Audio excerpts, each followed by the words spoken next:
आज पढ़ेंगे जल धाराएं। ठीक है। अब देखिए, जल धाराएं होती है दो टाइप की, गर्म और ठंडी। ठीक है। अब गर्म और ठंडी जल धारा कैसे बनेगी, जल धारा कैसे बनेगी ये तो हमने पढ़ लिया था। अब कोई जल धारा गर्म कैसे होती है और ठंडी कैसे होती है, अब इसके पीछे की लंबी प्रोसेस है, बट मैं सामान्य कुछ बातें बता देता हूं। जो 0 डिग्री से जाती है वो सारी कैसी होती है, गर्म होती है। और जो ध्रुवों से ऊपर से आती है वो सब कैसी होती है, ठंडी होती है। एक तो मेन कारण ये है। दूसरा कारण ये होता है कि कई बार जल धारा स्थल खंड के संपर्क में आने से गर्मियों में गर्म हो जाती है, सर्दियों में ठंडी हो जाती है, क्योंकि स्थल खंड की गर्मी से वो उसका प्रभाव बढ़ जाता है। तीसरा कारण होता है भौगोलिक कारण, जैसे अपन अपवेलिंग प्रोसेस बोलते हैं। अपवेलिंग में क्या होता है कि धरातल के आंतरिक भागों से, सागर के आंतरिक भागों से कई बार जल ऊपर, गर्म जल ऊपर आता है। जैसे हम पढ़ते हैं अल नीनो, पढ़ते हैं ना, अल नीनो जल धारा नहीं है। El Nino is a geographical phenomenon, भौगोलिक परिघटना है। और यहां पे अमेरिका के इस साइड में हम्बोल्ट की जलधारा चलती है, पेरू की, जो मूलतः ठंडी जलधारा है। और उस स्थान पे कभी कभार, स्थायी नहीं, अस्थायी रूप से 5 साल, 10 साल, 2 साल, 4 साल, 20 साल, कभी कभी अचानक से वो जलधारा जो है, जो हम्बोल्ट की चल रही है, उसमें गर्म पानी आना शुरू हो जाता है। पहले तो क्या है कि विद्वानों को समझ में ही नहीं आई ये बात कि कभी कभार ऐसी जलधारा, इतनी बड़ी जलधारा गजब की हीटेड होती, बहुत ज्यादा गर्मी होती है उसमें। पेरू वगैरह में, दक्षिणी अमेरिका में बाढ़ का कारण बनती है वो। इतनी गर्मी होती है कि भयंकर लो प्रेशर का एरिया बनता वहां पे।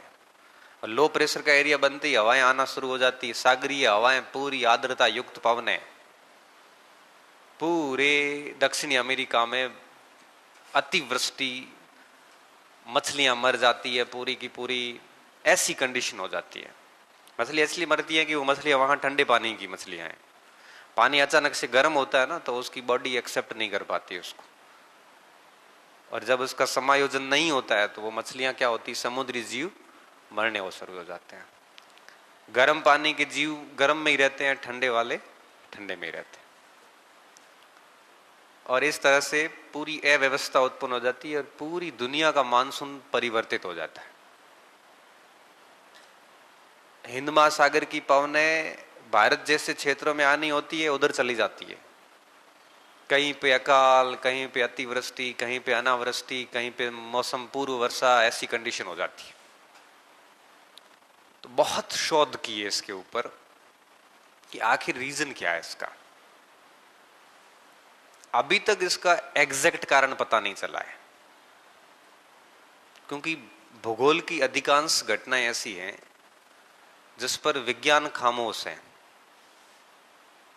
पता नहीं चल रहा है कि इसके पीछे वास्तविक कारण क्या हो सकता है, क्योंकि कई बार एक घटना के पीछे एक कारण जिम्मेदार नहीं होता, अनेक होते हैं।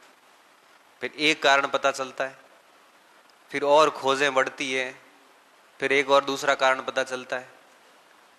ऐसे करते करते, जैसे बरमूडा ट्रायंगल है, बरमूडा ट्रायंगल के अंदर जहाज गायब हो जाता है। ऐसे घूमते सीधे नीचे अंदर, ऊपर से हवाई जहाज भी नीचे चला जाता है।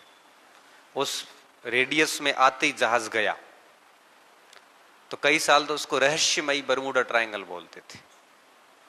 रहस्यमयी क्योंकि इसका रहस्य टूटा ही नहीं। 40 साल के रिसर्च के बाद में अब पता चला है कि वहां पे किस तरह से विद्युत चुंबकीय तरंगें जनरेट होती है, किस तरह से मैग्नेटिज्म हाई हो रखा है, क्यों हो रखा है और वो मैग्नेटिज्म किस तरह से उसको खींच रहा है, सारी चीजें पता चल गई। अब उसको पूरा डिकोड कर दिया गया है। लेकिन एक समय था तब पता नहीं चल रहा था कि आखिर हो क्या रहा है। जैसे ही वो जहाज उस क्षेत्र में आता था, उसके सारे सैटेलाइट बंद, विजिबिलिटी खत्म, वो जो दिशा सूचक यंत्र बंद काम करना, और विदिन 10-15 मिनट 1 घंटे बाद घूम के जहाज सीधा अंदर। तो समझ में नहीं आ रहा था हो क्या रहा है। तो मैग्नेटिज्म की जब बात पता चली, कई सारी खोजें करी, तब जाके चीजें हैं वो क्लियर हुई। तो भूगोल की घटनाएं ऐसी हैं जिसके पीछे कोई एक कारण जिम्मेदार नहीं होता, अनेक कारण होते हैं। अब अल नीनो ये भी एक शोध हुए हैं, कारण भी पता चले हैं, लेकिन अभी तक पूर्ण कारण पता नहीं चले। तो अल नीनो की उत्पत्ति के पीछे अपवेलिंग कारण बताया जाता है। अपवेलिंग, डाउन वेलिंग, पानी जब नीचे जाता है अप डाउन वेलिंग बोलते हैं, पानी जब ऊपर आना शुरू होता है अप वेलिंग बोलते हैं। वेल यानी कुआं, अप डाउन, अप डाउन। अब ये तो कर लिया कि अप वेलिंग डाउन वेलिंग हो रही है, क्यों हो रही है? विज्ञान हमेशा क्यों का जवाब तलाशता है। जब तक सारी चीजें गुत्थी सुलझेगी नहीं ना, तब तक उसका कोई इलाज नहीं है। अपवेलिंग क्यों हो रही है, कभी कभारी क्यों होती है, डेली क्यों नहीं होती? अगर डेली नहीं हो रही है, इसका मतलब किसी भौगोलिक निश्चित घटना से तो जुड़ी हुई नहीं है, जैसे घूर्णन वगैरह से जुड़ी हुई नहीं। अगर ये होती तो डेली होती। अब कुछ ऐसी घटनाओं से जुड़ी हुई है जिसके बारे में अभी तक साइंस को पता नहीं है। तो कुछ इन कारणों से भी जल धाराएं कैसी हो जाती है, गर्म हो जाती है। एक आती है कनारी की जलधारा, यहां पे ऊपर से गर्म आती है, यहां आते ठंडी हो जाती है। इसके बारे में नहीं पता कि ठंडी क्यों हो रही है। स्पेन तक रेनेल की जलधारा ये कहलाती, यहां तक गर्म है, जैसे लूणी नदी खारी हुई।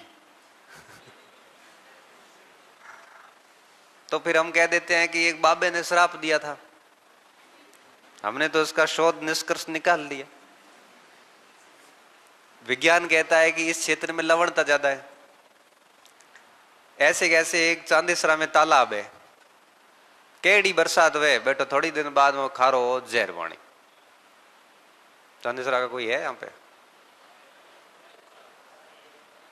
झूठ थोड़ी बोल रहा हूं मैं, सही कह रहा हूं। हमारे तो पूरा रिसर्च क्यूड है भाई। तू चांदेसरा सोमेसरा चांदेसरा हो, वो आगे वही चांदेसरा है ना। पानी आते ही बारिश का, आप देखो थोड़ी देर बाद में वो खारा हो जाता है। अब उसके पीछे कोई बड़ा रे जिम्मेदार नहीं है,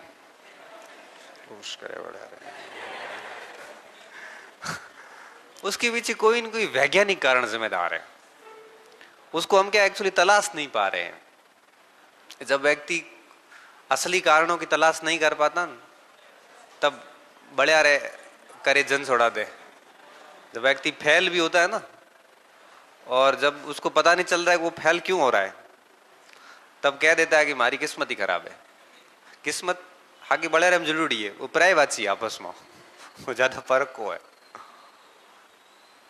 तो भूगोल के अंदर कई सारी ऐसी घटनाएं हैं जिसके बारे में आज मानसून विभाग आज तक कभी सटीक भविष्यवाणी नहीं कर पाया है। इन्होंने सैटेलाइट लगा दी अंतरिक्ष में। अब अपने ऊपर एक कार्टोसैट है जो घूमता रहता है। कार्टोसैट इन बादलों के ऊपर लगाया हुआ है। वो कार्टोसैट हर बादल की गतिविधि नोट करता है, और कार्टोसैट हमारे मोबाइल के अंदर इंफॉर्मेशन देता है। आगे 6 दिन का आगे का तापमान बताया हुआ है, और जनरली वही रहता है। वो कार्टोसैट ऊपर से सारी इंफॉर्मेशन देता है। काले बरसात की इंफॉर्मेशन आती को कार्टोसैट होच तो यार फेल हो गया। तो कुछ मामले ऐसे हैं जहां पे विज्ञान भूगोल सब फेल हो जाते हैं। कुछ मामले ऐसे हैं। तो जल धाराओं की पीछे उत्पत्ति के जो हम कारण पता करते हैं, वास्तव में ये कारण है, लेकिन इसके पीछे कई और भी कारण है जो हमें नहीं पता। अब यहां पे जल धारा आती ठंडी हो गई, क्या बोला कि ये अफ्रीका के महाद्वीपों के इस क्षेत्र में आने के कारण है वो ठंडी हुई है। तो महासागरों द्वीपों के संपर्क में आने से तो गर्म होनी चाहिए, ठंडी कैसे हो गई? तो हरदियों में हुए, सर्दियों में ठंडी हुए, तो उन्हाळे गर्म हुए तो कहना उन्हाळे गर्म हुए कौन, सर्दियों में ठंडी हो जावे। तो ऐसे कह दो ना कि रहस्यमय है, पता नहीं है इसके बारे में। और इसके कारण यहां पे बारिश नहीं होती, मरुस्थल बन गया पूरा सहारा का। बारिश कहां से होगी? ठंड है, ये ठंड होती है हाई प्रेशर, हाई प्रेशर होते हवाएं जाती आती नहीं है, हवाएं आएगी नहीं तो बरसात कहां से आएगी? तो जहां जहां ठंडी जल धारा है वहां वहां मरुस्थल बन गए, क्योंकि वो बरसात नहीं होने देती। इधर इधर चिल्ली आया हुआ नीचे, समुद्र के तट पे है, सवहनी वर्षा की पूरी गुंजाइश है, लेकिन हम्बोल्ट की ठंडी जल धारा के कारण वहां पे मरुस्थल बना हुआ है। कौन सा? चिल्ली का मरुस्थल कौन सा है? अट्टाकामा। उन्हें कौन उन्हें है याद को आवे ना उकेल वे कौन वर्ष है लारा वे भोपे आड़गड़ी थाप ठोकी वे भर देनो के अट्टाकामा उकेल नहीं वे उठने वही ऑप्शन होया करे।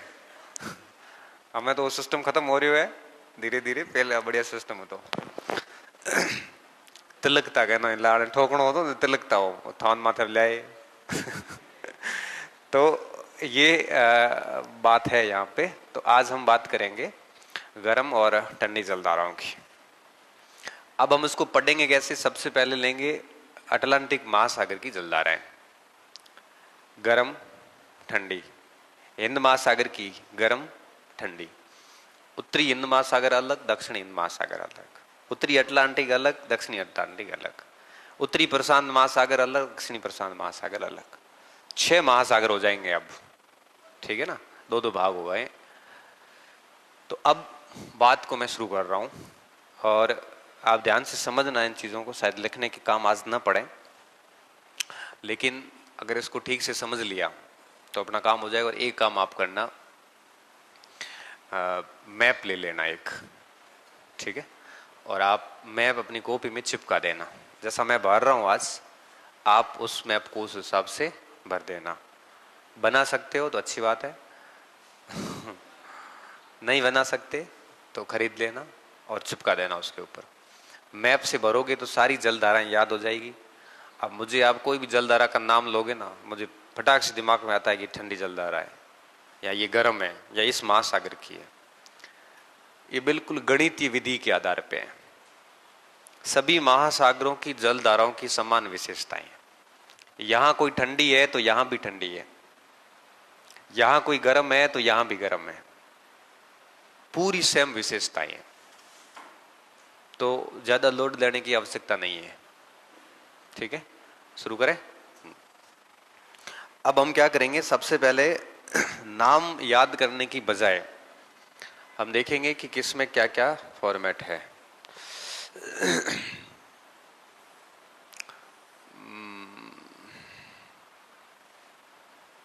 चलो इसी से शुरू कर देते हैं ना। ये अटलांटिक महासागर का उत्तरी भाग और नीचे है दक्षिणी भाग, ठीक है।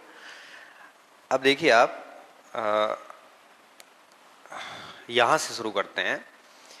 हर महासागर के अंदर जैसे जैसे आपके यूं कहिए कि पृथ्वी घूमती है पश्चिम से पूर्व, वैसे ही जल रवाना हो जाता है पूर्व से पश्चिम, ठीक है। अब हर महासागर में, चाहे हिंद महासागर हो, चाहे प्रशांत महासागर हो, चाहे वो आपके अटलांटिक महासागर हो, 0 डिग्री के दोनों ओर जल प्रवाह शुरू होता है। इसे विषुवत रेखीय जल प्रवाह कहते हैं, बहुत सामान्य है। चाहे वो हिंद महासागर में हो, चाहे वो आपके अटलांटिक में हो, चाहे वो आपके प्रशांत महासागर में हो। क्या कहेंगे? भूमध्य रेखीय बोल दो या विषुवत रेखीय जल धारा बोल सकते हो, आप जल प्रवाह बोल सकते हो, ठीक है। अब देखिए ये यहां से शुरू होता है और ये सभी महासागरों में, तीनों में कॉमन है। नाम अलग हो जाता है, उत्तरी अटलांटिक भूमध्य प्रवाह, हिंद महासागरीय भूमध्य प्रवाह और आपके प्रशांत महासागरीय भूमध्य प्रवाह। उत्तरी वाला है तो उत्तरी अटलांटिक भूमध्य प्रवाह, दक्षिणी अटलांटिक भूमध्य प्रवाह। उत्तरी हिंद महासागरीय भूमध्य प्रवाह, दक्षिणी और प्रशांत महासागर में भी सेम। महासागर का नाम आगे डालना है, प्रवाह का नाम सेम रहेगा। गर्म जलधारा होगी, कैसी? दिशा सेम रहेगी, पूर्व से पश्चिम, क्योंकि पृथ्वी घूमती है पश्चिम से पूर्व, तो ये जलधारा उल्टी शुरू हो जाती। क्लियर? अब क्या होगा, अब ये यहां से निकल के अफ्रीका से अमेरिका के तटों की ओर आएगी। क्योंकि यहां स्थल खंड है, टकरा जाती है। टकराने के बाद में इनके दो टुकड़े हो जाते हैं, दो भाग हो जाते हैं। एक भाग वापस रवाना हो जाता है ऐसे, ठीक है, जैसे कहते हैं प्रति विषुवत रेखीय जलधारा। क्या कहते हैं? प्रति विषुवत रेखीय जलधारा। आगे महासागर का नाम लिखा रहना है। काउंटर करंट, उल्टी चलने वाली। तो विषुवत रेखा का वो भाग टकरा के जो वापस निकलता है, प्रति विषुवत रेखीय जलधारा। कोई दिक्कत नहीं। अब क्या होगा, एक भाग निकल जाएगा इधर, घड़ी की सुइयों की दिशा के साथ चलेगा, ऐसा किसने कहा है? पैरल ने कहा। और एक भाग इधर से निकल जाएगा नीचे, ठीक है। अभी तक जलधारा कैसी रहेगी? गर्म। ये घुसेगी यहां पे कैरेबियन सागर में, इसे कैरेबियन सागर बोलते हैं, ठीक है। जिस क्षेत्र के पास से गुजरेगी उसका नाम वही हो जाएगा। मैक्सिको के पास से गुजरेगी तब हम कहते हैं मैक्सिको की जलधारा। एंटीलीज से द्वीप, सारे एंटीलीज के द्वीप कहलाते हैं, इसलिए इसको कहते हैं एंटीलीज की जलधारा। एंटीलीज दो टाइप के हैं, ग्रेटर एंटीलीज, लेसर एंटीलीज। हम पढ़ते हैं ना जमैका वगैरह, वेस्ट इंडीज की टीम सुनते हो आप। वेस्ट इंडीज का मतलब है पूर्वी द्वीप समूह, सॉरी पश्चिमी द्वीप समूह। ईस्ट इंडीज का मतलब है पूर्वी द्वीप समूह। भारत वगैरह को ईस्ट इंडीज में रखा जाता था, इसलिए ईस्ट इंडिया कंपनी नाम होता था। नाम सुना है ना ईस्ट इंडिया कंपनी का? ईस्ट इंडिया क्यों कहते थे? ये बेसिकली ईस्ट इंडीज कंपनी थी जो पूर्वी द्वीप समूह को कवर करती थी। ये वेस्ट इंडीज थी जो पश्चिमी द्वीप समूहों को कवर करती थी। ईस्ट इंडीज दिया था पुर्तगालियों को और वेस्ट इंडीज दिया था स्पेनिश को, ठीक है। अमेरिका उस समय, इंग्लैंड वाले आपस में लड़े हुए थे तो ज्यादा रुचि दिखाई नहीं। उन्होंने बाद में रुचि दिखाई, फिर वेस्ट इंडीज भी ले लिया, वेस्ट इंडीज भी ले लिया, कुछ भी नहीं छोड़ा उन्होंने। फिर क्या हुआ देखिए आगे। तो यहाँ पे कई सारे नाम हो जाएंगे, मैं इधर नाम लिख रहा हूं है ना साथ में। तो पहली तो हो जाएगी विषुवत रेखीय और प्रति विषुवत रेखीय, ये तो सभी महासागरों में कॉमन रहेगी। फिर देखिए ये ऐसे घुस जाएगी और फिर एंटीलीज जलधारा।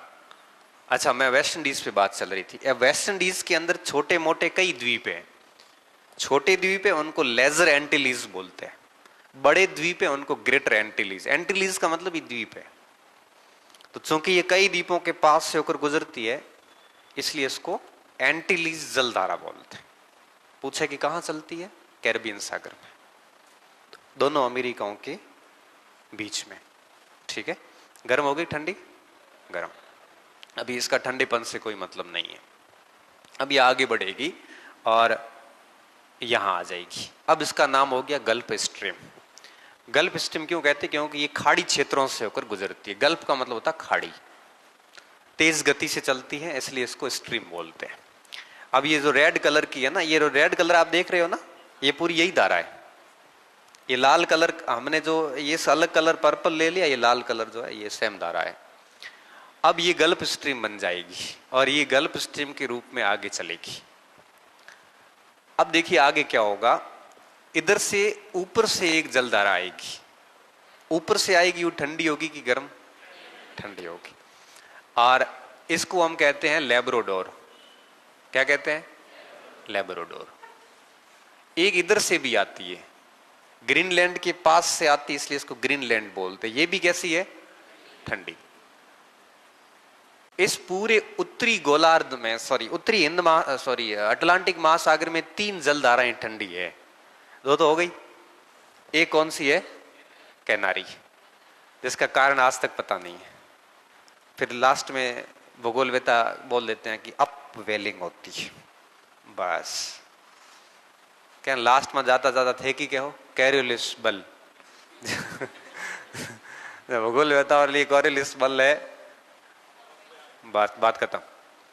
अब देखिए क्या होगा, इस तरह से ये धारा यहां आके दोनों आपस में टकराती है। क्योंकि ये बड़ी जलधारा है, ऊपर से आने वाली जलधारा काफी छोटी है, तो लेब्राडोर तो यहीं पे खत्म हो जाती है। अमेरिका के, कनाडा के यहाँ के बंदरगाह सर्दियों में बंद हो जाते हैं लेब्राडोर के कारण, क्योंकि ठंडी जलधारा है और सर्दियां ऊपर तो उधर वो होती भी ज्यादा है। और ये बढ़ती है आगे, इधर नहीं जाएगी क्योंकि फेरल के नियम को फॉलो कर रही है, आगे बढ़ेगी और यहां आते 3 भागों में बंट जाएगी। एक भाग यहां पे द्वीपीय क्षेत्रों से टकरा कर ऊपर जाएगा, जिससे इरमिंजर की धारा बोलते हैं। क्या कहते हैं? इरमिंजर।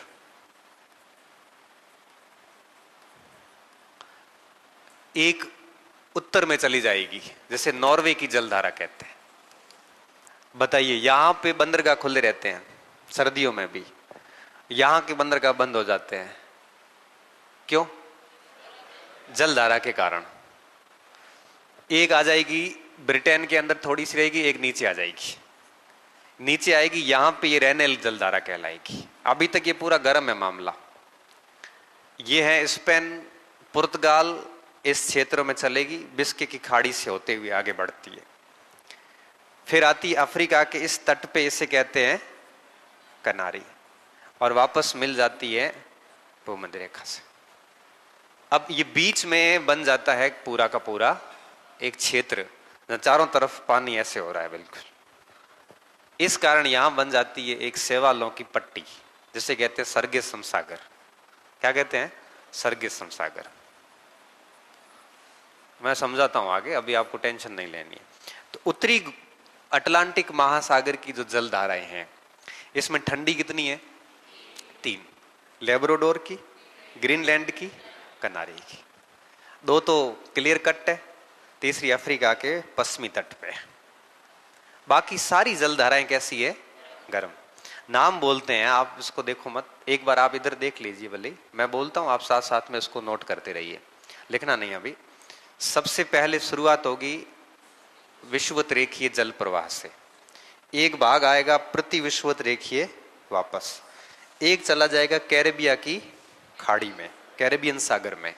वहां इसके नाम कई हो जाते हैं, मैक्सिको की जलधारा, वेस्ट इंडीज की जलधारा, एंटीलीज की जलधारा, जो भी आप नाम दो। जिस द्वीप के पास से होके गुजरेगी उसके सारों के नाम वही हो जाते हैं। फिर थोड़ी सी अमेरिका की खाड़ी से, मैक्सिको की खाड़ी से टर्न लेके और आगे बढ़ेगी, खाड़ी से निकलते गल्फ स्ट्रीम हो जाती। यूरोप की गर्म कंबल बोलते हैं उसको, पूरे यूरोप में गर्मी का कारण बनती है, क्योंकि इधर जाके पूरे यूरोप को गर्म करती है। ये पछुआ पवने भी इससे गर्म होकर यूरोप की गर्मी को बढ़ाती है। आगे बढ़ती है और अमेरिका के पास में न्यू फाउंडलैंड है, यहां पे कनाडा का छोटा सा नीचे क्षेत्र है। न्यू फाउंडलैंड के पास में दोनों आपस में टकराती है। कौन सी? लेब्राडोर से। और लेब्राडोर से टकराने के बाद ये लेब्राडोर तो लगभग समाप्त हो जाती, छोटी जलधारा होती है। बेफिन की खाड़ी से होके आती उत्तर में, कनाडा के पास से होके, हडसन के तटों से होते हुए आती है। फिर ये बढ़ती है इधर यूरोप की तरफ, और यूरोप पहुंचने से पूर्व 3 भागों में बढ़ जाती। एक थोड़ी वापस मुड़ जाती है आइसलैंड की तरफ, ये आइसलैंड की तरफ, इसे कहते हैं इरमंजर की जलधारा। इरमंजर की जलधारा और ग्रीनलैंड की जलधारा टकराती आगे जाके, यहां पे मिलेगी, यहां पे खत्म हो जाएगी दोनों ही।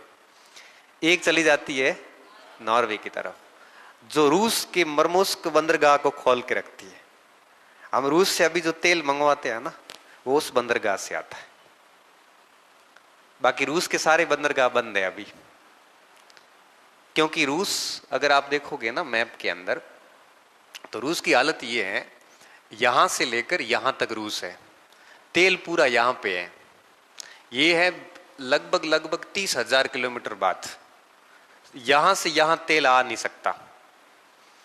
एकमात्र बंदरगाह है मरमोस्क, यहां पे ये नॉर्वे की जलधारा आप देख रहे हो रेड में। दूसरा है आपके नीचे काला सागर क्रीमिया से होके निकालना, इसलिए क्रीमिया पे अटैक किया पिछले साल कि मंदिर हो तुम्हारा ये अगर जहाज हो जाओगे, ले लिया उसने, अब ले लिया। अब आराम से इधर से जहाज भूमध्य सागर में घुसा के आ जाता है। यहाँ पे काला सागर से सीधा भूमध्य सागर, बीच में बास्फोरस की जल संधि आती है। भूमध्य सागर से स्वेज नहर से होते हुए सीधा भारत।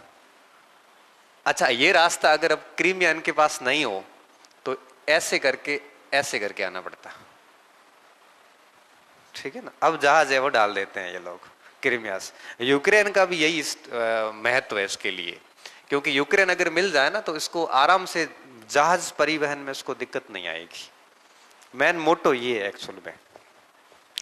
अब आप सोचिए कि यहां पे ये जलधारा होती है गर्म आपके, और इस कारण यहां का बंदरगाह मरमोस्क करके बंदरगाह ये खुला रहता साल भर, और ये पूरे इस क्षेत्र को फायदा देता है, पूरे क्षेत्र को फायदा देता है।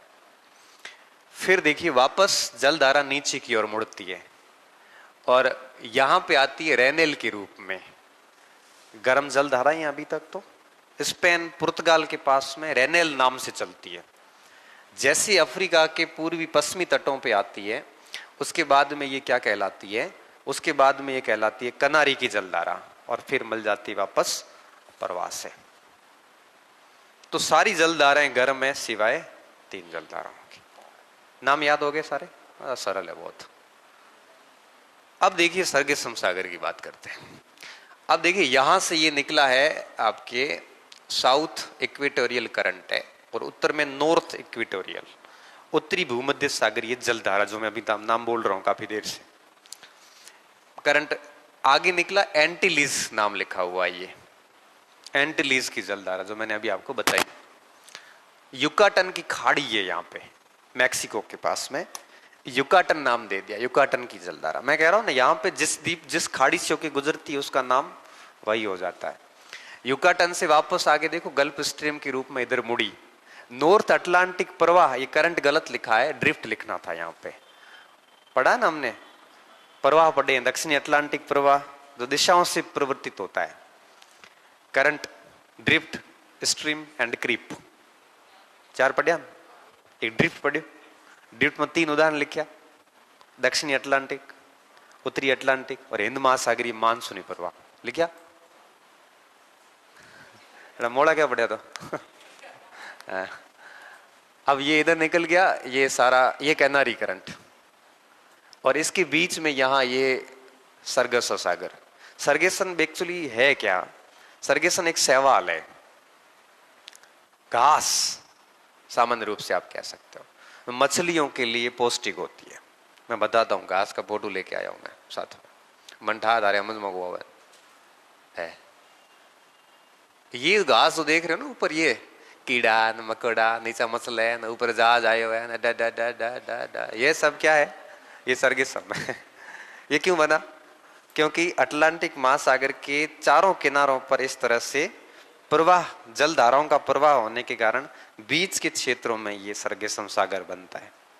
सरगेसम शैवाल और शैवाली घास है। ठीक है, अब ये बात है उत्तरी अटलांटिक महासागर में, इतना ही है। विचार है लिखने रो, या दक्षिणी अटलांटिक भेड़ो हम जाते हो पसंद लिखाओ, ये लिख लेते हैं, फिर दक्षिणी अटलांटिक में बात करते हैं। चित्र बनाओ।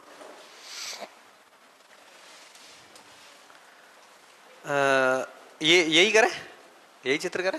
हाँ, आप ऐसे करो, मैं बना के दिखा, मैं बनाऊं वैसे बना दो, है ना?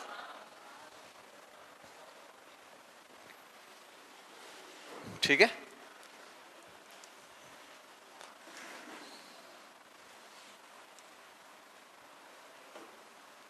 अफ्रीका,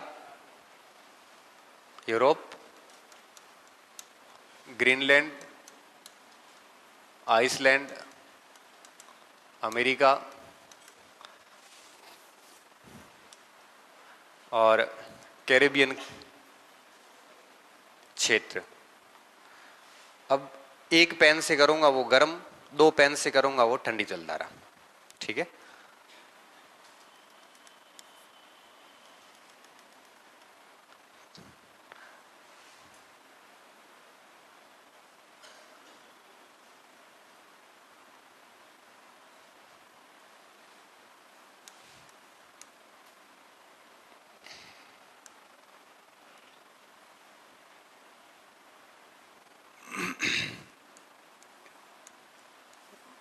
केड़ो छे को हाथ बे मारे यहाँ तो ठीक है तो कौन थारे ठीक हो तो पर धन मेहनत करनी पड़े हस्ते।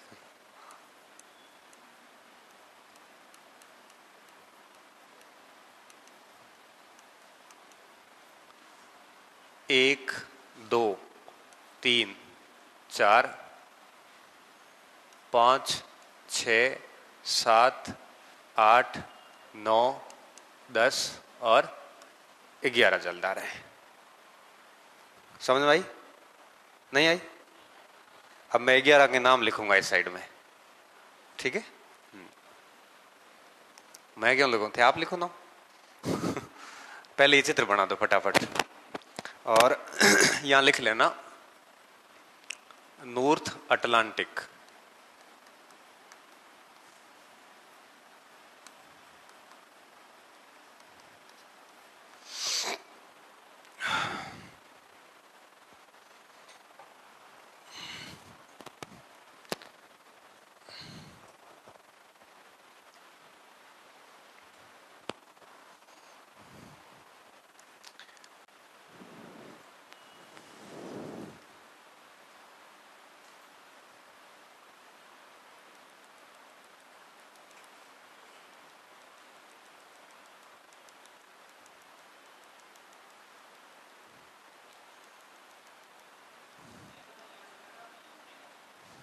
ना ना टकरावे कौन, जल धाराओं टकरावे कौन, बेड़ा बेड़ा बुझ जावे।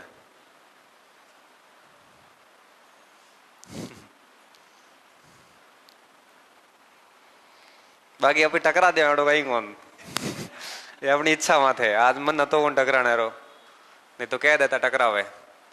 धन लादे को किताब मौके थे। हाँ ना।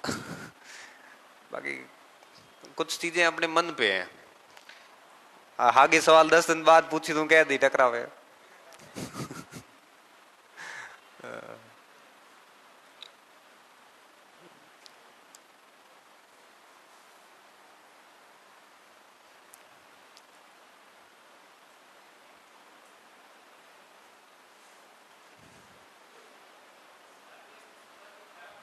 ये सर्वाधिक खारापन सर्गे समय होता है, बहुत खारापन होता है और इसके पीछे रीजन है। रीजन एक तो सबसे बड़ा रीजन ये कि 3-3 ठंडी जलधाराएं ऊपर से आती है, तो खारापन तो बहुत होता है इसमें। फिर ना यहाँ पे लो प्रेशर रहता है ना हाई रहता है, तो बारिश की भी कमी रहती है। और खारे क्षेत्र में ये सर्गेसम शैवाल विकसित होता है। हो गया?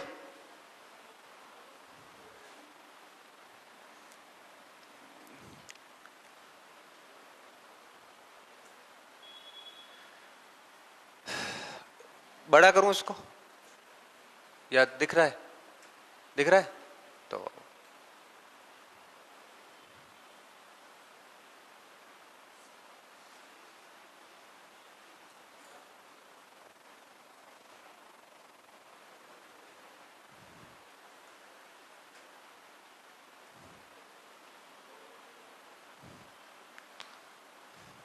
पूरे भूगोल में मुझे सबसे अच्छा टॉपिक ये लगता है। बात थे हर बार यही जाकर कहो।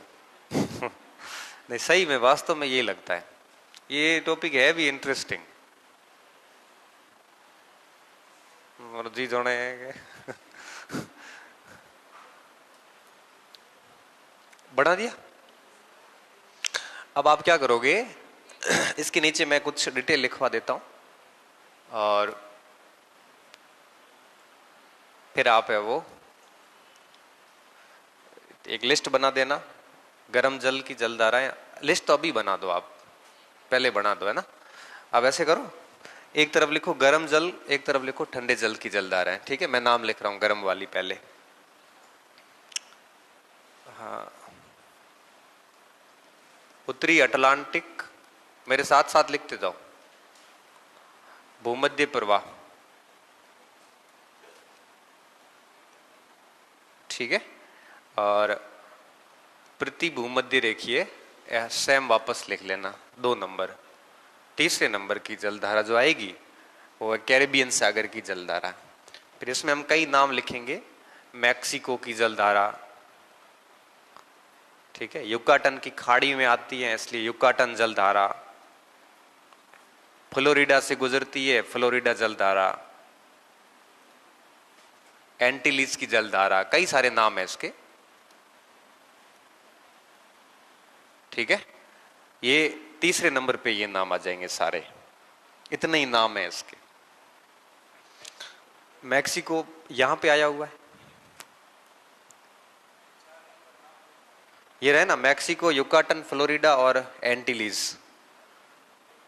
चौथे नंबर पे आएगा गल्फ स्ट्रीम,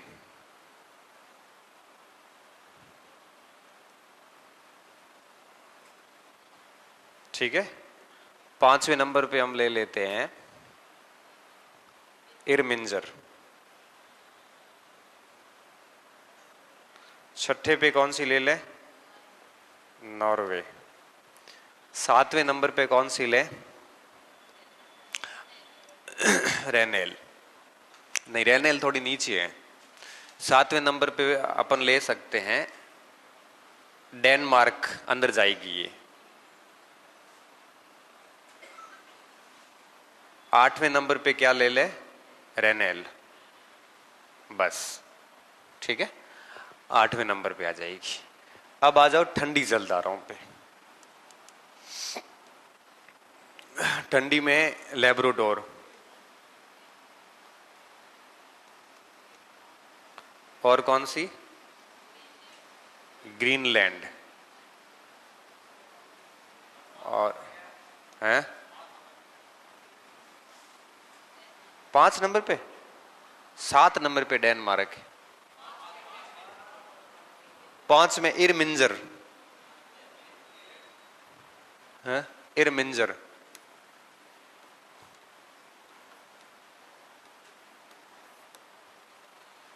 ठीक है। ये सारी हो गई।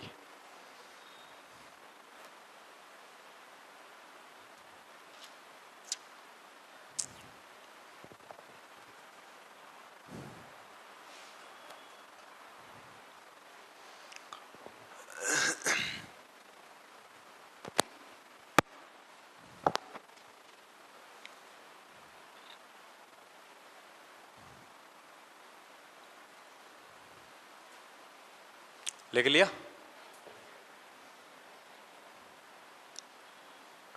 अब इसके नाम अपन जितने दे उतने कम है, बट अभी तक के प्रचलन में जितने थे इतने मैंने सारे बता दिए।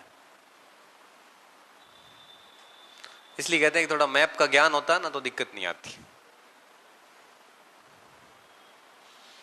अब फ्लोरिडा लिखा है, अमेरिका का दक्षिणतम प्रांत है फ्लोरिडा, तो उसके पास से होके गुजरती है, तो फ्लोरिडा के लोग फ्लोरिडा की जलधारा कहते हैं।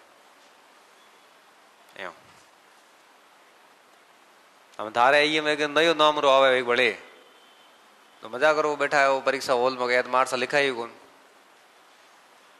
तो थोड़ा मैप का ज्ञान होता है तो ठीक रहता है। अब थोड़ा थोड़ा डिटेल डाल दे इनके। हाँ? लिखे? मन है? नहीं मन है तो ही लिखो, लिखो सही। हाँ।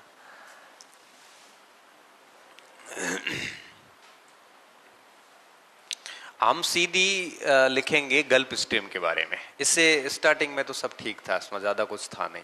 या सभी का लिखे? पूरा लिखे? थाना जो को ठीक लगे जो लिखा हो रहा है पूरा लिखा दे। लिखो, लिखो, लिखिए। अटलांटिक महासागर में,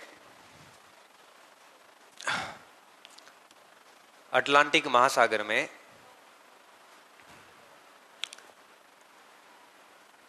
0 डिग्री के दोनों ओर, 0 डिग्री के दोनों ओर 0 डिग्री के दोनों ओर, पूर्व से पश्चिम की ओर, पूर्व से पश्चिम की ओर उत्तरी विषुवत रेखीय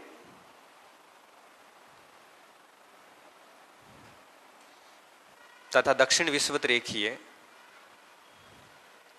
प्रवाह विकसित होता है।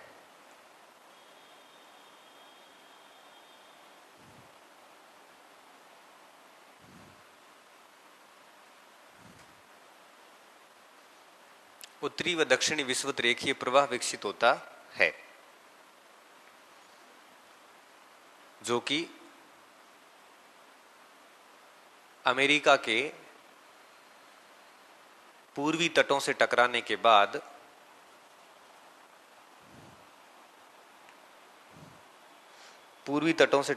बाद इमेजिनेशन हो रही है दिमाग में? पूर्वी तटों से टकराने के बाद क्या होगा? एक प्रति और एक ऊपर निकल जाएगी गल्फ स्ट्रीम के लिए। ठीक है, टकराने के बाद एक हिस्सा या एक भाग प्रति विषुवत रेखा के रूप में, प्रति विषुवत रेखीय जलधारा के रूप में, प्रति विषुवत रेखीय जलधारा के रूप में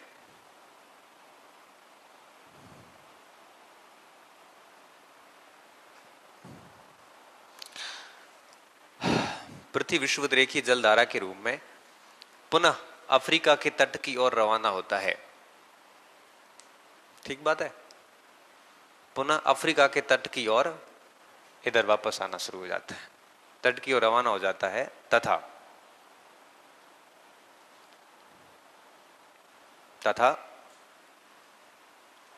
एक बड़ा हिस्सा कैरेबियन सागर में प्रवेश करता है। बड़ा हिस्सा कैरेबियन सागर में प्रवेश करता है।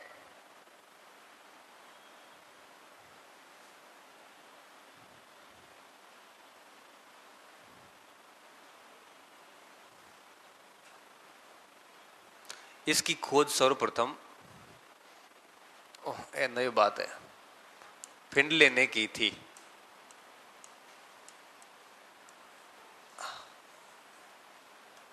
फिंडले ने की थी।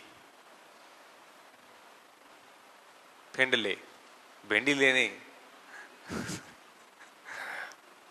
प फ पी अदण ड ले, फिंडले। मतलब क्वेश्चन लिख लो भिंडी ले, ऐसे लिख लो। बेइज्जती तो पे भी कर सका, खोज तो पाऊंगा वो नहीं दे। फिंडले ने की थी। अब पैरा छोड़ के दूसरी बात, 4 पैराग्राफ में बात खत्म करता हूं। कैरिबियन सागर में यह जलधारा निम्न नामों से जानी जाती है।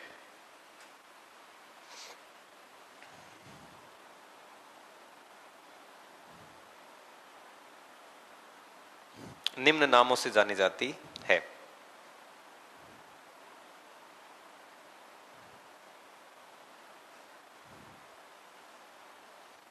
निम्न नामों से जानी जाती है, नाम लिख लो।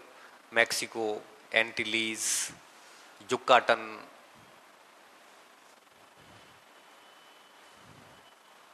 थारे कॉपी में लिखियोड़ा है या बोर्ड हम क्या जो है लिखोड़ा कौन लिखो पाछा, ये 3 नंबर वाला सेंग नाम लिखो पाछा।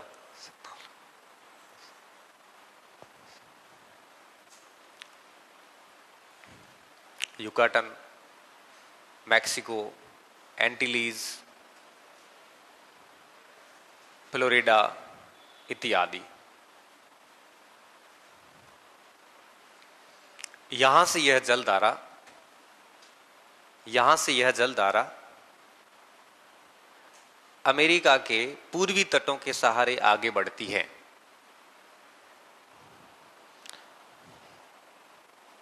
पूर्वी तटों के सहारे आगे बढ़ती है।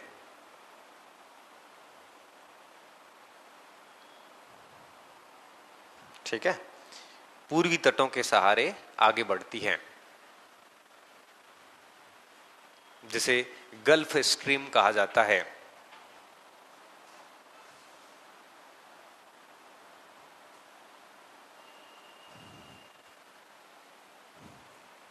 गल्फ स्ट्रीम कहा जाता है। गल्फ स्ट्रीम कहा जाता है। तीसरा पैराग्राफ लिखिए। न्यू फाउंडलैंड के निकट, यहां पे एक न्यू फाउंडलैंड द्वीप है।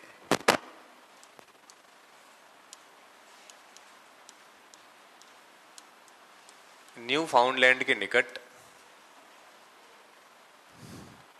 न्यू फाउंडलैंड के निकट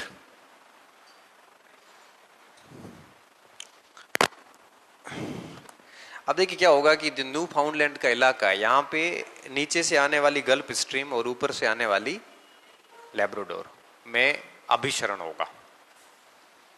और अभिसरण होने के बाद यहां पर एक, यूं कहिए कि वातानुकूलित दशाएं उत्पन्न होती है, ठंडा और गर्म का मिश्रण। और इस कारण इस क्षेत्र में बहुत अधिक मछलियां पाई जाती है, गर्मी वाली भी पाई जाती है और ठंड वाली भी पाई जाती है। तो यहां पे इन्होंने क्या किया, मछली पालन केंद्र बना दिया है, जैसे ग्रैंड बैंक कहा जाता है। ग्रैंड, ग्रैंड यानी बड़ा, बैंक यानी तट, विशाल तट नाम दिया गया है। यहां से जो है वो मछलियों का उत्पादन होता है। अमेरिका की क्रांति पढ़ ली, पेरिस की संधि पढ़ी, उसमें ग्रांड बैंक शब्द आया था। के मार साहब भूगोल के अमेरिका री पेरिस की संधि है याद तो एडो करी जोड़े बेचारो आइंस्टीन में याद करी जन छोड़ाए।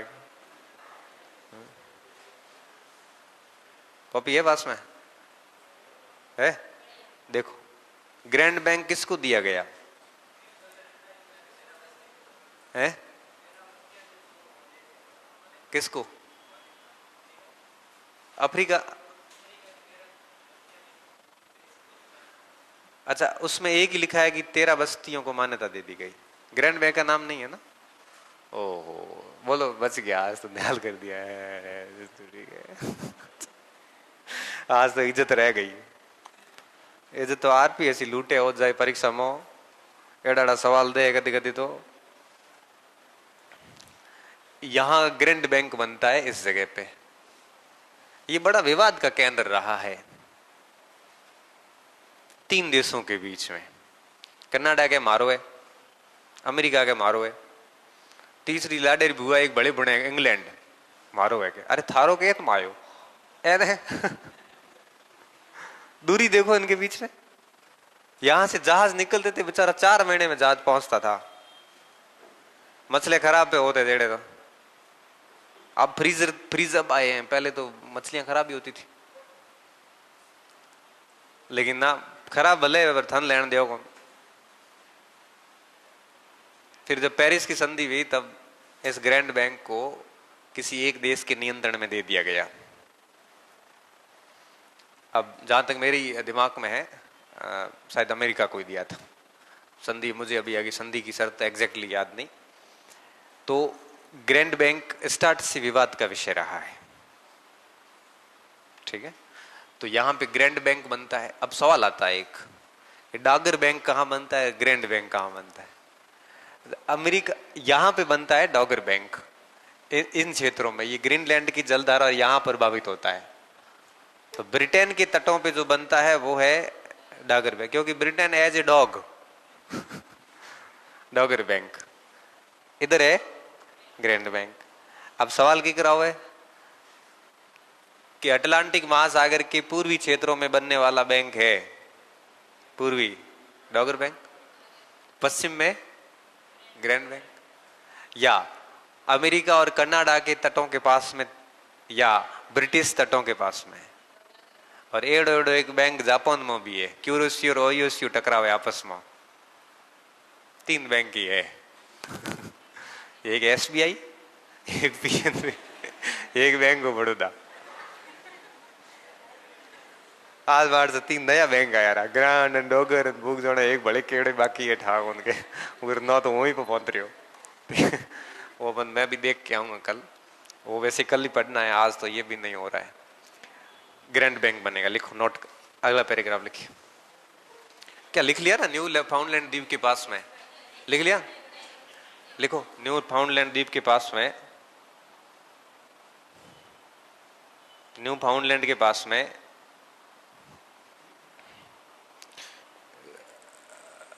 है।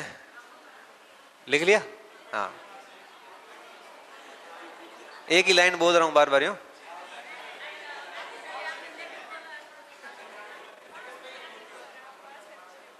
न्यू फाउंडलैंड के पास में या निकट जो एक ही बात है, निकट, पास, ये सब पर्यायवाची है, समीप, ठीक है। हाँ, तो था ना है ध्यान है तो बस गुरु क्यों अटके उड़ाओगे वो निकट तो न्यू फाउंडलैंड द्वीप के पास में गल्फ स्ट्रीम तथा गर्म गल्फ स्ट्रीम या गल्फ स्ट्रीम के कोष्टक में गर्म लिख लो, तथा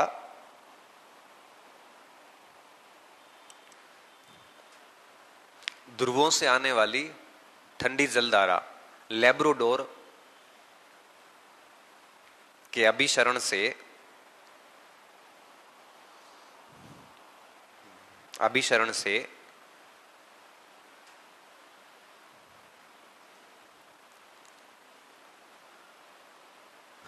इन क्षेत्रों में मछली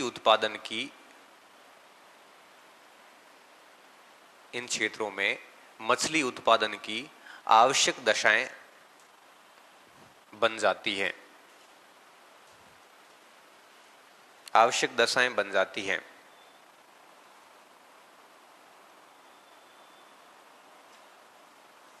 आवश्यक दशाएं बन जाती है। इस कारण इन क्षेत्रों में विशाल मछली उत्पादन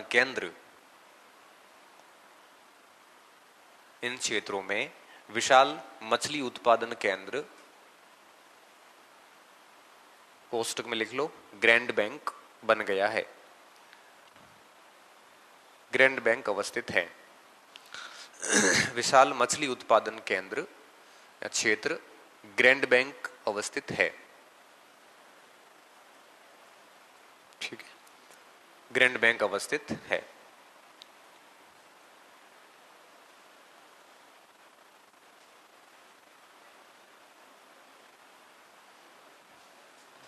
ग्रैंड बैंक अवस्थित है। अब आप आगे लिखियोगे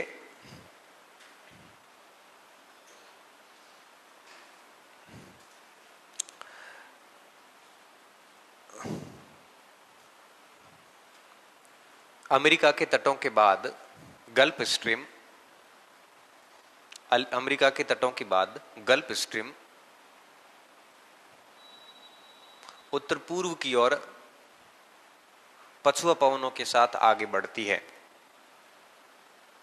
उत्तर पूर्व की ओर गल्फ स्ट्रीम उत्तर पूर्व की ओर, ठीक है, उत्तर पूर्व की ओर पछुआ पवनों के साथ आगे बढ़ती है।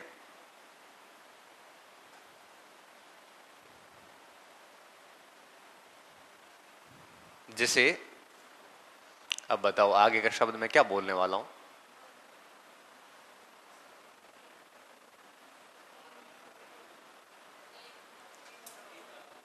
है ना, ये तो सरल कौन 3 क्यों भले 4 बांटो तो अपनो मन ने आज भले बांट सको एक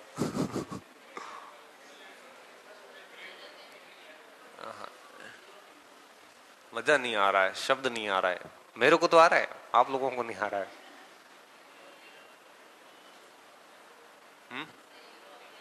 सही क्या? यूरोप की गर्म ये 6ठी 7वीं वाले पढ़ते हैं, 6ठी 7वीं वाले पढ़ते हैं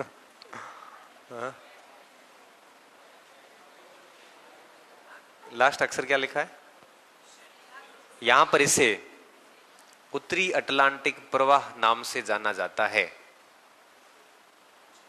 उत्तरी अटलांटिक प्रवाह, इतना तो बताइयो 3 बार। उत्तरी अटलांटिक प्रवाह नाम से जाना जाता है। अब ऐसे कर पेज घुमा और प्रवाह देख एक बार।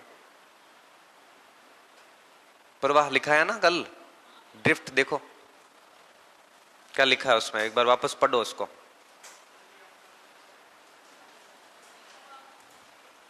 प्रवाह पढ़ो, ड्रिफ्ट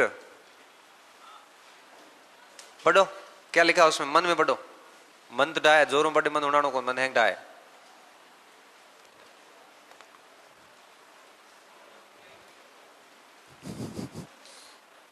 लिखा है। अच्छा इसमें ये बात लिखी कि जो पवनों की दिशाओं का अनुसरण करती है, लिखा है। अभी हमने क्या लिखा है, पछुआ पवनों का अनुसरण लिखा है। फिर नीचे उदाहरण में लिखा है उत्तरी अटलांटिक प्रवाह, लिखा है। हाँ अब ठीक है, प्रैक्टिकल हो गया। हमें रेडी है वहां से आगे हाल। अब वापस आओ। उत्तरी अटलांटिक प्रवाह कहते हैं। अब लिखिए यह प्रवाह 3 भागों में विभाजित हो जाता है। हाँ यह प्रवाह 3 भागों में विभाजित हो जाता है।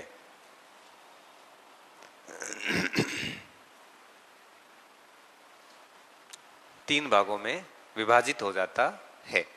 यथा, नीचे नाम लिखो। पहला, इरमिंजर की जलधारा। कि तो बढ़िया नाम है इरमिंजर। इरमिंजर पहली बार सुनियो? हाँ ना मार तो मैं तो पढ़ी हुई गुणों ही गया वो तो के। इरमिंजर की जलधारा, पीछे लिखिए इसके, यह आइसलैंड के दक्षिण में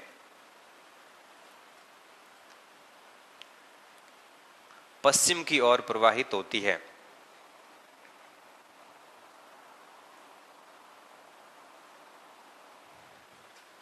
पश्चिम दिशा की ओर। समझ में आ रहा है कि नहीं आ रहा है, या हूं मैं एक तरफा ही चल रहा हूं? देख आइसलैंड इसके दक्षिण में किस दिशा की ओर? पश्चिम की ओर प्रवाहित हो रही है। ठीक है, प्रवाहित होती हुई ध्रुवों से आने वाली ग्रीनलैंड की जलधारा से मिल जाती है।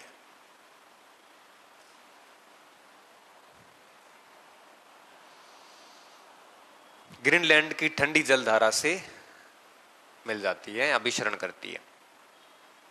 छोटो मोटो बैंक एद भी बना है एक।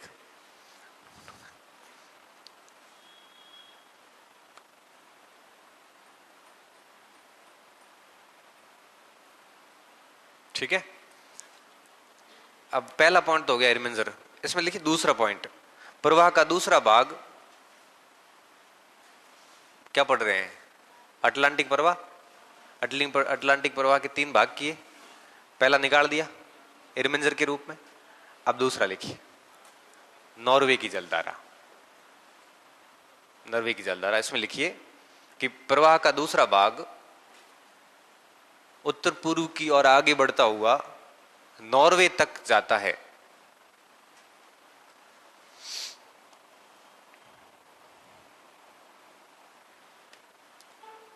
प्रवाह का दूसरा भाग उत्तर पूर्व की ओर आगे बढ़ते हुए नॉर्वे की तरफ जाता है, नॉर्वे तक जाता है।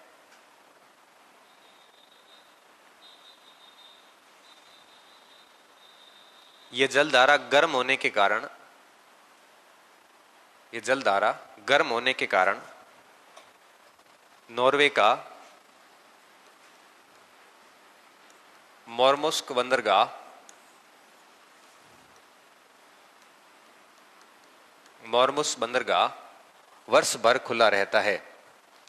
वो लिखियो मोरमुस्क है। मोरमुस्क बंदरगाह किसका है? बंदरगाह नॉर्वे का है। अब एक बार फिर देखना पड़ेगा किस देश के अधीन है। यूज भी ले रहा मैं के पट्टो कह रहा नाम रो है, एक बार आरटीआई लगानी पड़े। आज आरटीआई लगा हूं तो महीने बाद बता दी कह रहा नाम और पट्टो। वैसे नॉर्वे का ही है मेरे हिसाब से। छोड़ना, बाद में देखते हैं, समय खराब करना फालतू का। ठीक है, नॉर्वे तक जाती है और वहां पर मोरमुस्क बंदरगाह साल भर खुला रहता है। क्यों? ये गर्म है और बर्फ जमने नहीं देता यहां पे। क्लियर? अब लिखो कि तीसरा, डेनमार्क की जलधारा साल भर खुला रहता है।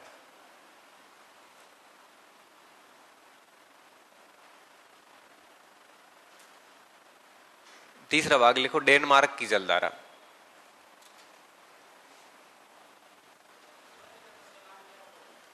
बंद रहे हो, हैंग घना ही है बंद रहना।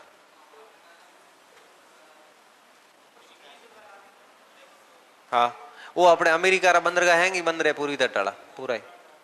ठीक है, बोस्टन सुना, टी पार्टी वो ही बंद रहे है न बजा चार ही पार्टी हुई है रात भर 360 पेटे चा पी गया के 373 पेटे 40 थे 40 पेटे चा पी गया पछे पछे ठोक्या है भूंडा घना रात रा ओ ए हती टी पार्टी। वैसे टी पार्टी क्यों कहते? चाय गिराई इसलिए? ऐसा नहीं था। जो एडम्स के नेतृत्व में दल गया था ना कूलियों का, उसका नाम चाय दल था। उन्होंने कहा था कि हम इस बंदरगाह के कूली हैं, हम आप आते हैं म्यूनिसिपालिटी, म्यूनिसिपालिटी नाम सुन, नगर पालिका पार्टी का मतलब होता दल। तो चाय दल के रूप में गए थे कि हम ये चाय है वो बंदरगाह पे उतारने का काम करते हैं। वो टी पार्टी के जो लोग थे ना, वो सब अंदर गए और चाय गिरा दी अंदर। हाकड़ा अंग्रेज उठ्या, आंखें पेटे क्या रखड़े जो एक पेटी कौन। तो बोस्टन के अंदर उस टी पार्टी ने चाय गिरा दी, इसलिए उसको बोस्टन टी पार्टी कहते। पार्टी किया मायो शब्द की वो है चाय गिराई फिर बाद में लिखो आगे लिखो, तीसरी धारा लिखो डेनमार्क की। प्रवाह का तीसरा भाग, अटलांटिक प्रवाह का तीसरा भाग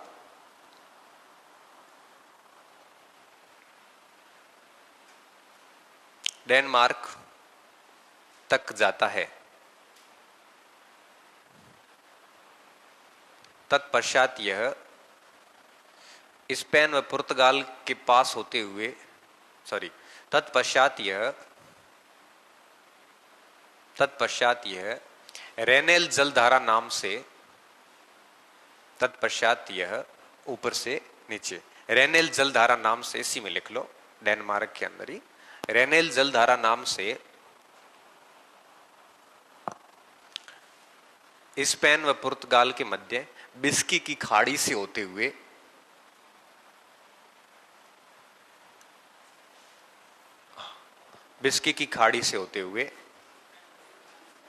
स्पेन और पुर्तगाल के मध्य बिस्की की खाड़ी। बिस्की इसलिए कहते हैं, बिस्की जनजाति के ट्राइबल्स लोग हैं यहाँ पे। बिस्की का विवाद नहीं सुना आपने? बिस्की सुन है हमारे सारे बिरजो हैंग आकर होने रहा है, जल धारा वाला आकर होने रहा कौन बस। हाँ, बिस्के की खाड़ी से होते हुए ये जलधारा आगे बढ़ती है।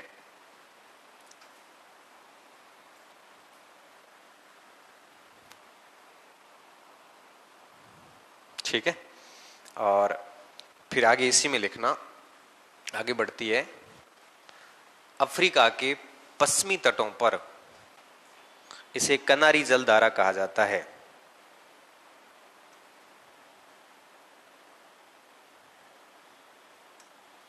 कनारी जलधारा कहा जाता है। यही तो मैं कह रहा था, इसका पता नहीं चल रहा है। अपवेलिंग कारण होगा बाकी मैं आप पढ़ियो कौन का देखी, मैं तो ही पढ़ियो ठंडी है कारण मैंने मिली गई थी कौन के दिन कारण पढ़ने की कोशिश करी तो 400-500 लाइन हम लिखी अंग्रेजी आई, मैं तो छोड़ दी, मैं कौन पूछे थे वो ठंडी क्यों है। ठीक है, अफ्रीका के पश्चिमी तट पर कनारी जलधारा नाम से प्रवाहित होती है। यह जलधारा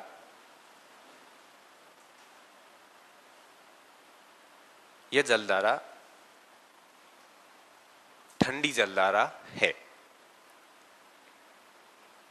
ठीक है, जो कि पुनः भूमध्य रेखीय प्रवाह में मिल जाती है। ठंडी जलधारा है जो कि पुनः भूमध्य रेखीय प्रवाह में मिल जाती है।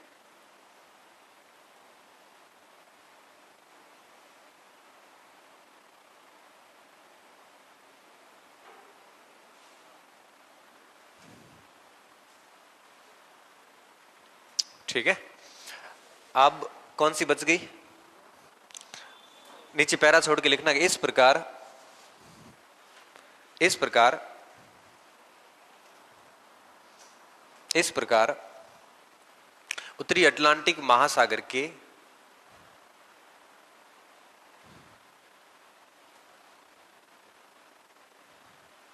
उत्तरी अटलांटिक महासागर के चारों ओर एक वृत्ताकार प्रवाह विकसित हो जाता है। चारों ओर एक वृत्ताकार प्रवाह विकसित हो जाता है।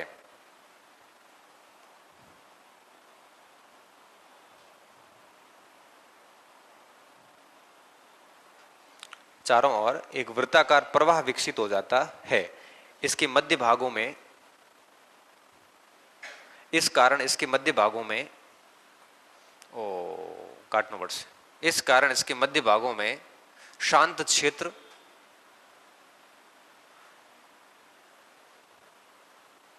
क्षेत्र तथा अत्यधिक लवणीय क्षेत्र विकसित हो जाता है।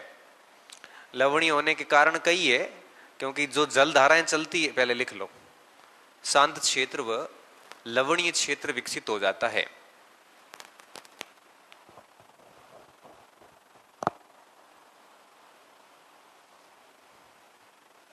लवणीय क्षेत्र विकसित हो जाता है। लवणीय क्षेत्र का कारण क्या है? बेसिकली देखो, चारों तरफ जब जल धाराएं चल रही है, वो तो क्या है कि नमक को बैलेंस कर देती है, और बीच का जो क्षेत्र है वहां नमक स्टोर होते जाते हैं। तो इस कारण क्या है, वहां बिल्कुल शांति रहती है और नमक बहुत होता है वहां पे। और इसी नमक और शांति के कारण यहां पर सर्गेसम नामक शैवाल विकसित हो गए, शैवाली घास विकसित हो गई, और इस पूरे क्षेत्र को हम सर्गेसम सागर कहते हैं, जो कि अटलांटिक महासागर का सबसे अधिक बायोडाइवर्सिटी वाला क्षेत्र, जैव विविधता वाला क्षेत्र है। देखो, शांत और खारा क्षेत्र विकसित होता है, ये तो लिख लिया ना, विकसित होता है। इस कारण यहां पर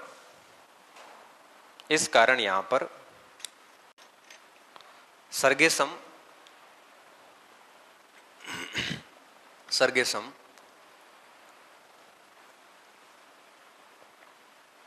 शैवाल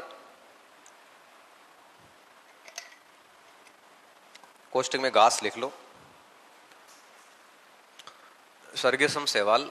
मैं आपको ये पढ़ाऊंगा शैवाल परवाल के अंदर, परवाल भित्तियां पाठ है ना, वहां पे शैवाल कवक बीजान हैंग आया तारे, कोई दिक्कत नहीं है।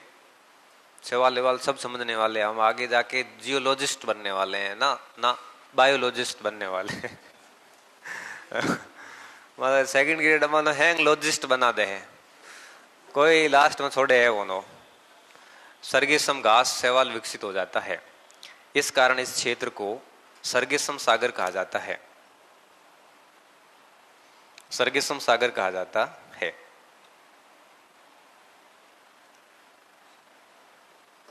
सर्गेसम सागर कहा जाता है,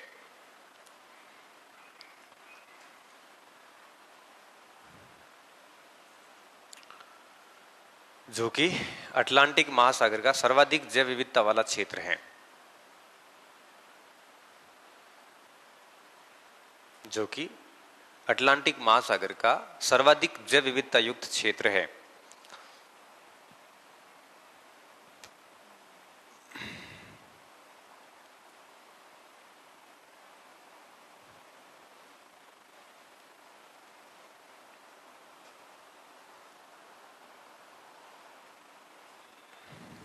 हो गया?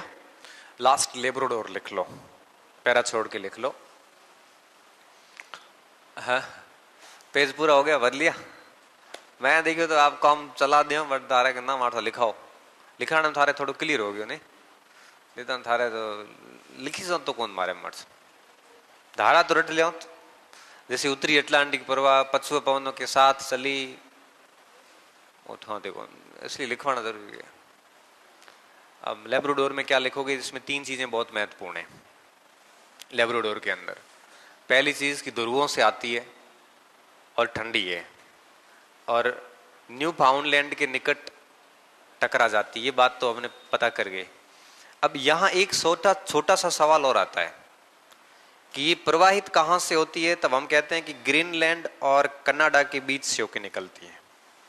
ये निकलती है आपके बैफिन की खाड़ी से। कई बार आता है कि लेब्राडोर की जलधारा कौन सी खाड़ी से होकर निकलती है, तो थे नीचे लिख लिया कोष्टक में, मैं देखी कौन, तो वो निकलती है बैफिन की खाड़ी से। तो बैफिन की खाड़ी तो आप याद कर गया, पर वो की बैफिन की खाड़ी पूछना छोड़ दियो आजकल।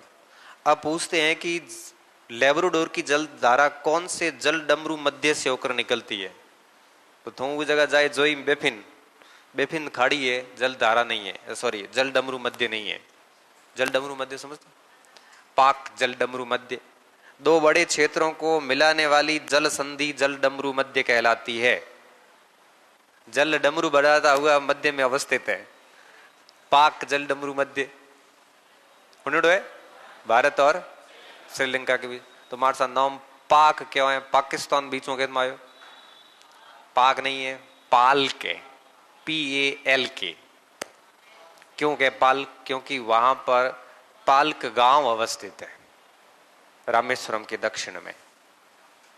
एक मार सा लिखा है कि पाकिस्तान हमलो कियो तो और उरे बाद मैंने आज तक नाम चेंज हो की सरकार हिम्मत तक को ये कारण के पाक जल संधि तो ठाए गई मास्टरों। अच्छा, पाक जल संधि का मतलब पाक नहीं है, बेसिकली PAL के, पाल्क।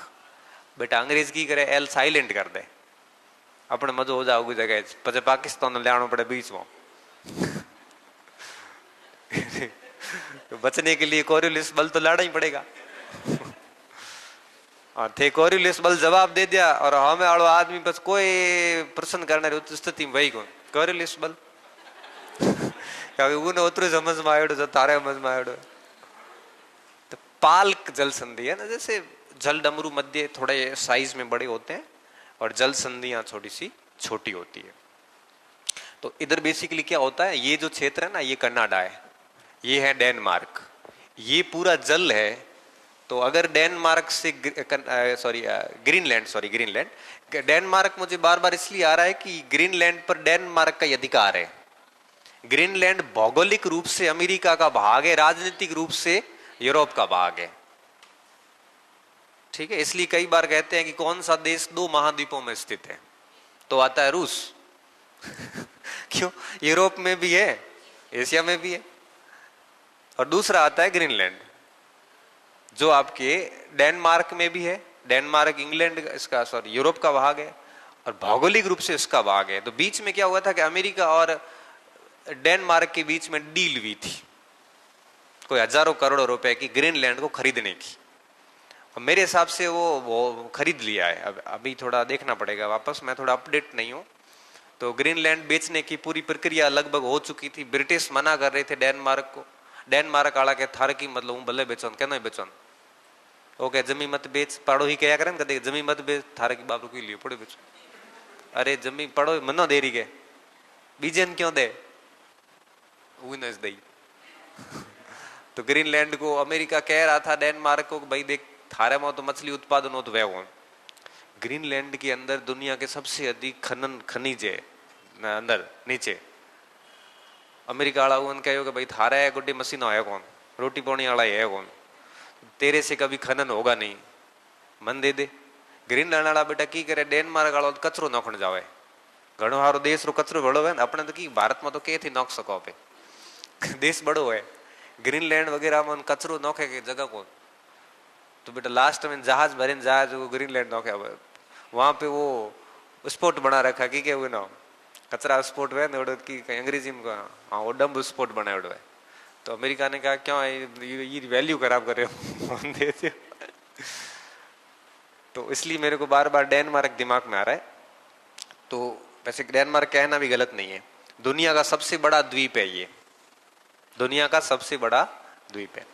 अब इन दोनों के बीच में अगर परिवहन करना है तो जिस जल संधि से जाना पड़ता उसे कहते हैं डेविस जल संधि।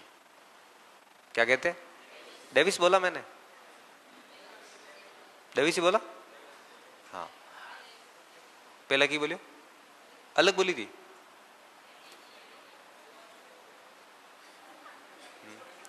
क्योंकि है ना एक कंफ्यूजन इस बात का है कि इंग्लैंड और फ्रांस के बीच में जल संधि है एक, जो भी है याद आ जाएगा।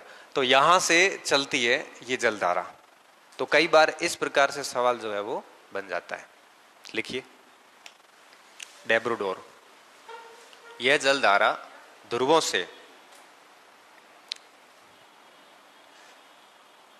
से निकलकर कनाडा के पूर्व में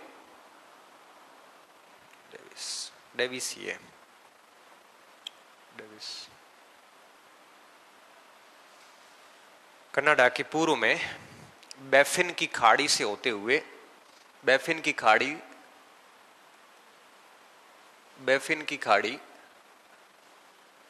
से होते हुए डेविस जल संधि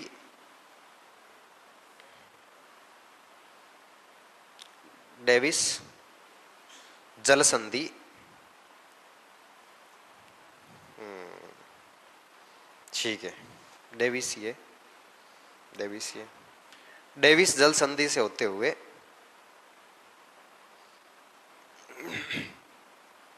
कनाडा प्रवेश करती है, अटलांटिक महासागर में प्रवेश करती है।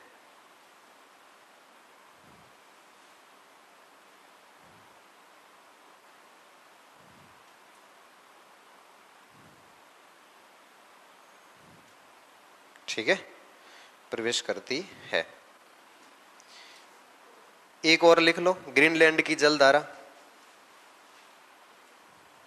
को लिखनी है, लिखो।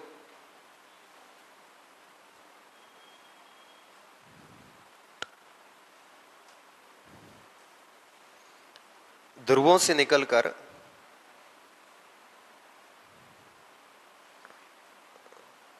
निकलकर ग्रीनलैंड के पूर्वी भागों से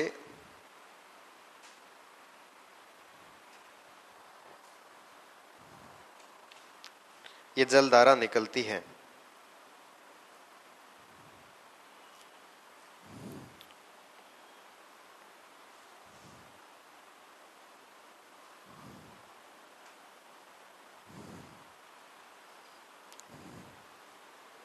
ठीक है। अच्छा, एक वो डागर बैंक रह गया है, हाँ वो नोट करके डाल दो।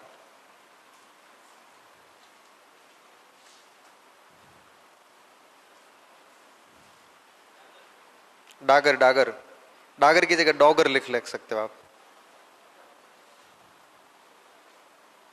ठीक है, ग्रीनलैंड लिख लिया।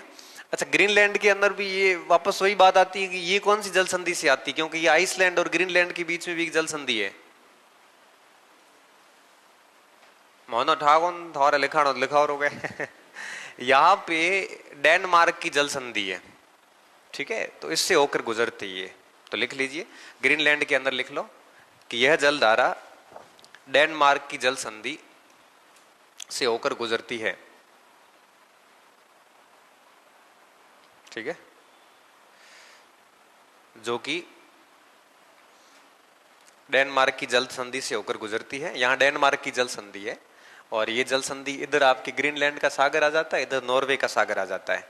एक आपने सुना होगा, भारत का उत्तरी ध्रुव पर वैज्ञानिक केंद्र, क्या नाम है? हिमाद्री नहीं है, मैत्री तो गई, पिघल गई दक्षिण में, हिमाद्री है मेरे हिसाब से। जो भी है वो इसी सागर के अंदर स्थित है, सेल्सबरी द्वीप के ऊपर आई हुई है। तो छोड़िए, आप लिखिए डेनमार्क जल संधि से होकर गुजरती है, जो कि ग्रीनलैंड और नॉर्वे सागर के मध्य अवस्थित है। जो कि ग्रीनलैंड और नॉर्वे सागर के मध्य अवस्थित है।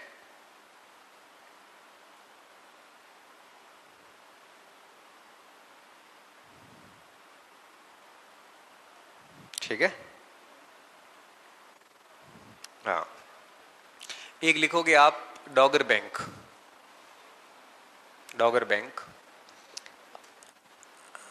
मैप तो मैं सही बनो है को नहीं, नहीं थारे वो दूसरे मैप में दिखा दूं डोगर बैंक मार से कह करो ना मैं छुट्टी रुटाई में उड़वे जे थे है लिखा दोगे बस आगे मैं देख लूंगे वो सही मैप कौन। हाँ ये ठीक है।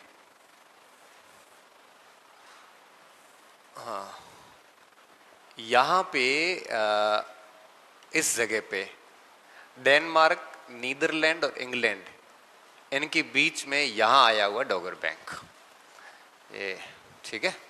हाँ लिखिए डोगर बैंक लिखना उत्तरी सागर में है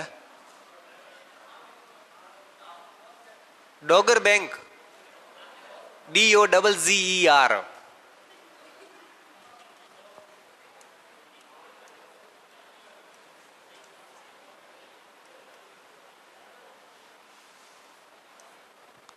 ओए जे यही पूछ रहे। हाँ मेरे ठीक है मैं लिखा उत्तरी सागर में डेनमार्क इंग्लैंड और नीदरलैंड के बीच में यह अवस्थित है। ठीक है अवस्थित है जो कि मछली उत्पादन केंद्र है।